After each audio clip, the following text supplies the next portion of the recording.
What is industry, innovation, and infrastructure?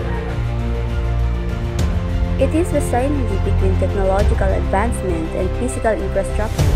It involves developing and implementing new ideas, processes, and products within industries while simultaneously constructing and maintaining essential systems like transportation, energy, and communication networks. This dynamic interplay drives economic growth, enhances efficiency, promotes sustainability, and strengthens global competitiveness. And how do we help? To foster industry innovation and infrastructure, we must embrace lifelong learning, support innovation, and advocate for sustainable practices. At the community level, we can participate in local initiatives, volunteer, and educate others. Governments and policymakers can play a crucial role by investing in research and development, promoting education, creating favorable business environment, prioritizing infrastructure development, and collaborating internationally. By working together, we can build a future where innovation and infrastructure drive economic growth, social progress, and environmental sustainability. Let us now begin. Hello everyone, so today we will be doing an advocacy campaign task that is industry, innovation, and infrastructure, and we will be interviewing the citizens and the engineer. My name is Janice Cajo Hindalan. I am Maria Daniela Vita. I am Mary Ann Valdez.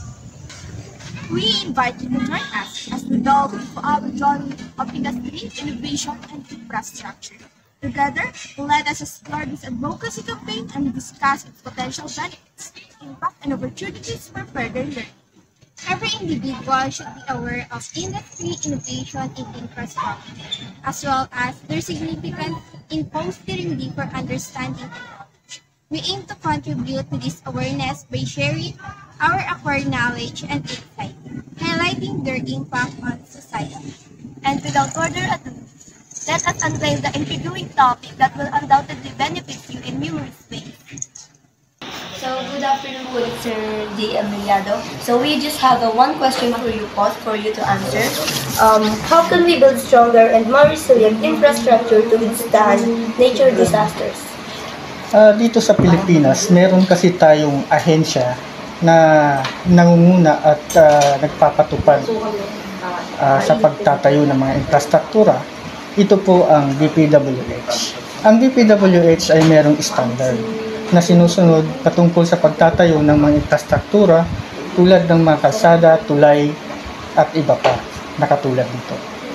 Kaya para maging matibay ang mga infrastruktura, dapat nating sundin na maayos ang ipinapatupad ng DPWH para maging standard yung ating ginagawang mga construction.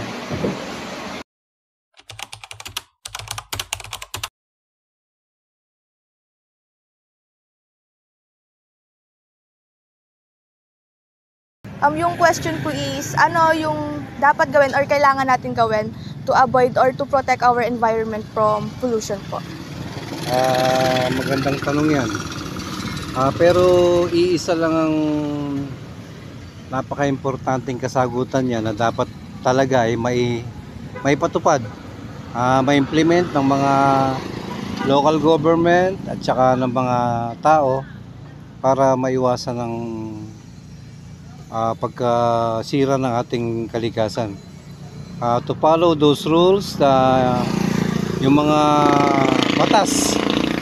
batas na nagbabawal sa mga pagkasira ng ating kalikasan, kagaya ng pagsusunog sa mga bundok,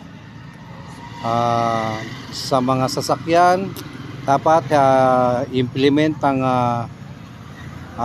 pagbawal ang pagiging mausok ng isang sasakyan, tapos yung pagtatapon ng kung saan-saan ng basura na ginagawa ng ating mga kababayan. At dapat manguna dyan ang ating mga local governments, ang ating mga sa barangay, lalong-lalo na sa barangay level, para maipatupad yung mga batas na nangangalaga sa kalikasan at sa mga darating pang henerasyon, para maipatupad at sundin ang mga batas na naglalayon para maiwasan ng pollution.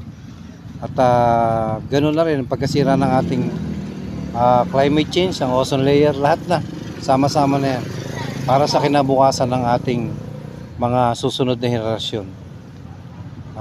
Yun lang.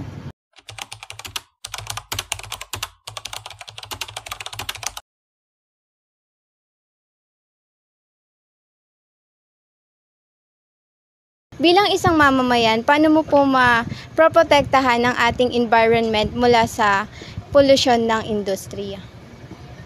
Paano? Ayun nga, tulad ng tree planting, pagtatanim. Lahat ng pagtatanim ng puno,